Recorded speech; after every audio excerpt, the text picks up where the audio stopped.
Sean bienvenidos. Hoy les presento los casos más perturbadores de la historia moderna. El desastre del vuelo 571 de los Andes, 1972. El 13 de octubre de 1972, el vuelo 571 de la Fuerza Aérea Uruguaya, que transportaba a 45 personas, entre ellas jugadores del equipo de rugby del Old Christians Club, se estrelló en la cordillera de los Andes. Lo que siguió fue uno de los episodios de supervivencia más extremos y perturbadores de la historia moderna. Más allá de la tragedia aérea, lo que marcó este caso fue el descenso a lo más crudo de la condición humana, la necesidad de recurrir al canibalismo para sobrevivir. El avión se estrelló a unos 3.570 metros de altitud, en plena cordillera, entre Chile y Argentina. La aeronave iba sobrecargada y el piloto, creyendo que ya había cruzado la montaña, inició el descenso prematuramente. La cola se desprendió en el impacto y varios pasajeros murieron al instante o poco después por las heridas. De los 45 ocupantes, 33 sobrevivieron al accidente inicial. Los sobrevivientes se enfrentaron condiciones extremas, temperaturas bajo cero, falta de alimentos, heridas severas y avalanchas. Los paquetes de comida se agotaron en pocos días. Intentaron comer cuero, pasta de dientes, tabaco, incluso algodón de los asientos, pero nada fue suficiente. El momento más perturbador llegó pronto. Ante la certeza de que no vendría ayuda, los sobrevivientes tomaron una decisión que definió el caso: comer la carne de los cuerpos de sus compañeros muertos. Fue una decisión colectiva, inspirada por la necesidad física de sobrevivir.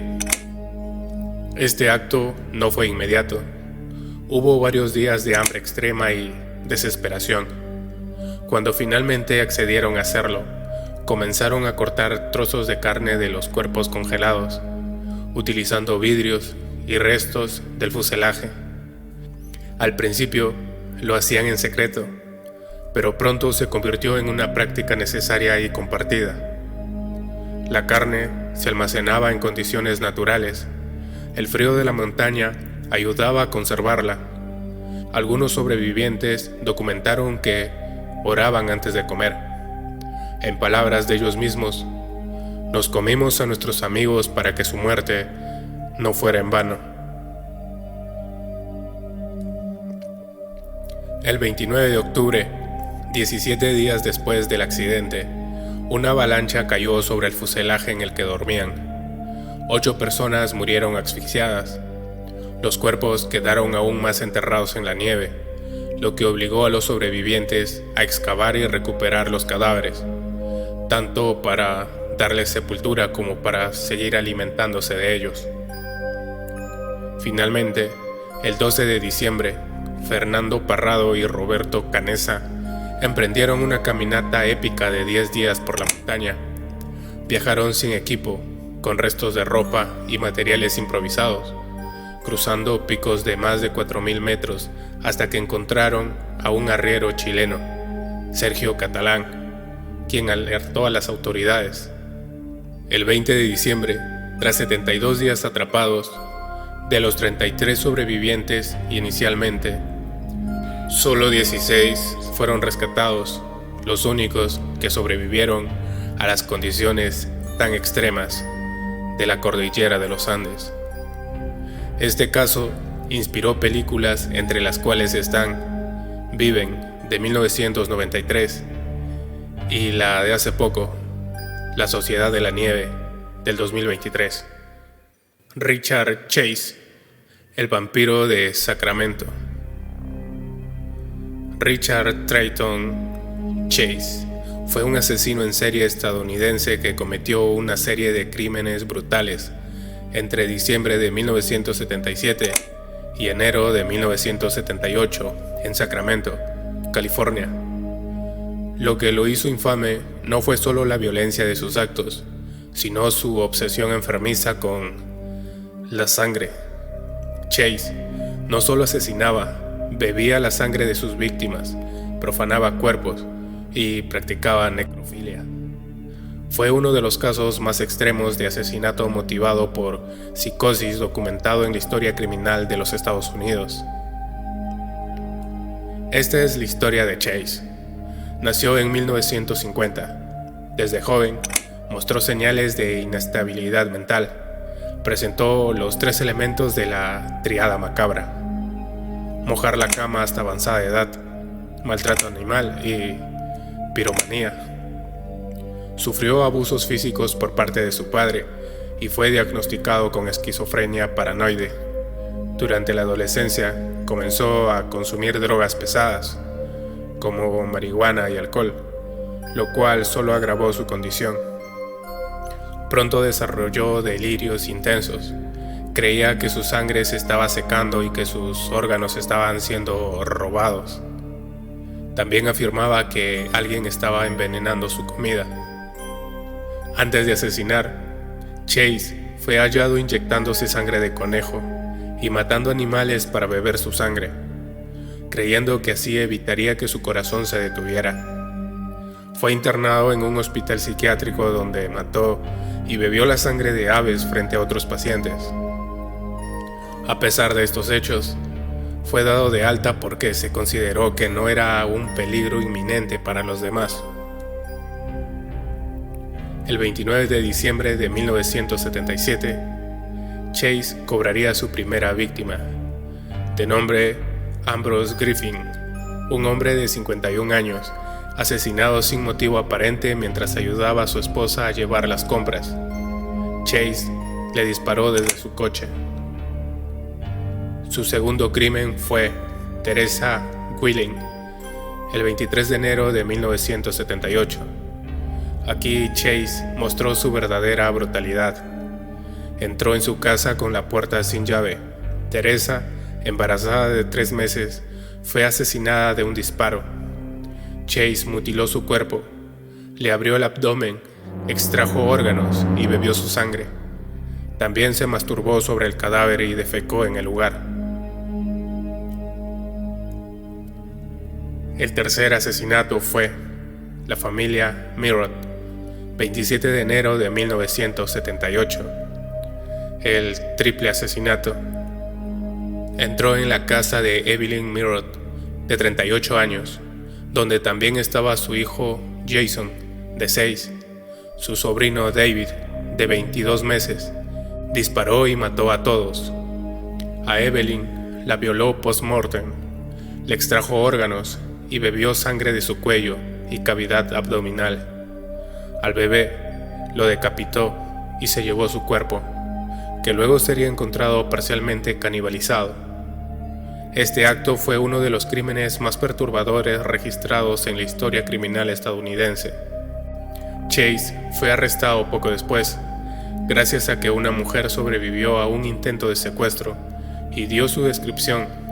En su apartamento hallaron vasos con sangre, restos humanos en el refrigerador, cucharas con sangre, un calendario con fechas marcadas, probablemente planeadas para más asesinatos. Durante el juicio, su defensa alegó demencia. Sin embargo, fue considerado culpable de 6 cargos de asesinato en primer grado y condenado a pena de muerte en la cámara de gas. Los psiquiatras forenses confirmaron que sufría de una esquizofrenia grave, pero era consciente de sus actos. Chase no llegó a ser ejecutado. El 26 de diciembre de 1980 se suicidó en su celda en la prisión de San Quentin, ingiriendo una sobredosis de antidepresivos que habría estado acumulando en secreto.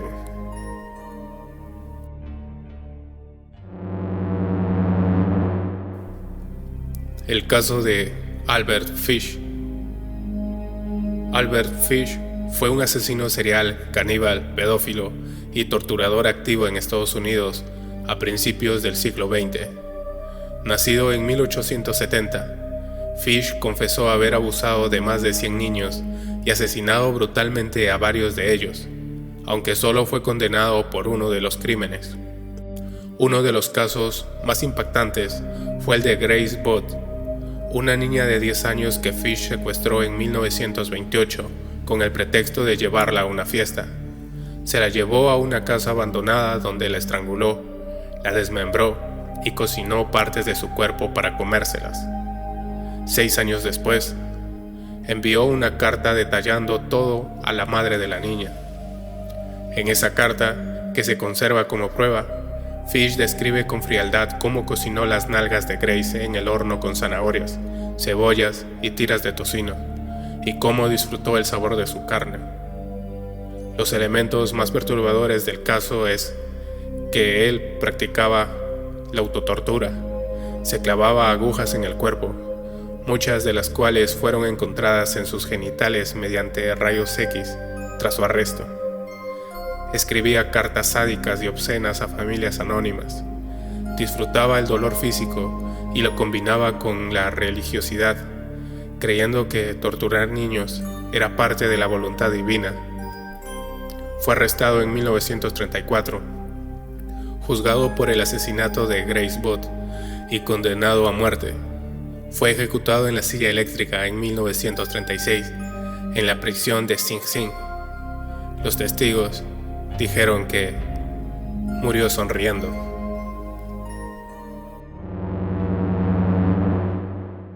Anatoly Moshkvin, el muñequero de Nizhny Novgorod. Pido disculpas si no lo pronuncio tan bien. Anatoly nació en 1966 en la ciudad de Gorky, hoy Nizhny Novgorod, Rusia. Era un erudito, hablaba 13 idiomas, tenía un título en filosofía y era considerado un experto en historia celta, folclore y rituales funerarios eslavos. Escribía artículos académicos, colaboraba con publicaciones especializadas y enseñaba en universidades. A pesar de su brillantez intelectual, era profundamente antisocial. Vivía con sus padres y mostraba una obsesión mórbida con la muerte desde niño. En entrevistas posteriores, relató que a los 12 años fue obligado por un adulto a besar el rostro de una niña muerta durante un funeral público. Este evento fue, según él, el inicio de su fascinación con la muerte. Este caso, más que perturbador, es inquietante y causa incomodidad. En octubre de 2011, la policía investigaba una serie de profanaciones de tumbas de niñas. Tras meses de seguimientos y allanamientos, llegaron al departamento de Anatoly. Allí encontraron 29 cuerpos de niñas momificadas, distribuidos por toda la casa. Los cadáveres estaban vestidos como muñecas, con ropas limpias, lazos, medias y sombreros. Tenían máscaras de yeso o goma espuma cosida en el rostro, algunas con ojos pintados. Muchos estaban rellenos con trapos, juguetes de peluche o periódicos para mantener la forma del cuerpo. Les celebraba cumpleaños, les hablaba diariamente y les ponía música infantil o dibujos animados. Había carteles con los nombres ficticios que les había dado, diarios con anotaciones sobre ellas y registros detallados de cada exhumación. Algunos cuerpos llevaban más de 9 años en su poder. En total, exhumó y conservó 29 cuerpos, todos de niñas fallecidas entre 1999 y 2010. Durante el interrogatorio, Anatoly nunca negó lo que hizo y se mostró cooperativo. Sus motivos fueron tan desconcertantes como los actos mismos. Afirmó que no lo hacía por placer sexual, sino por amor y compasión. Decía que las almas de las niñas le hablaban en sueños y le pedían que la salvara de sus tumbas.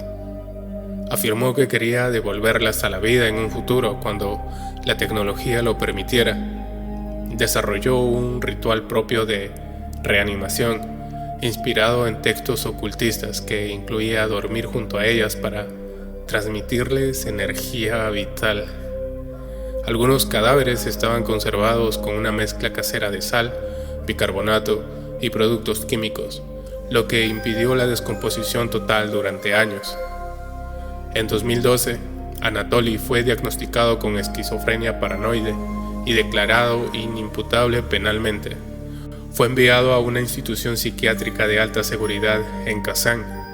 Desde entonces, ha solicitado su liberación en al menos 2 ocasiones, en 2016 y 2022, alegando estar curado. Ambas solicitudes fueron rechazadas. Su madre ha declarado públicamente que cree que él nunca mató a nadie y que lo único que hizo fue ser un excéntrico.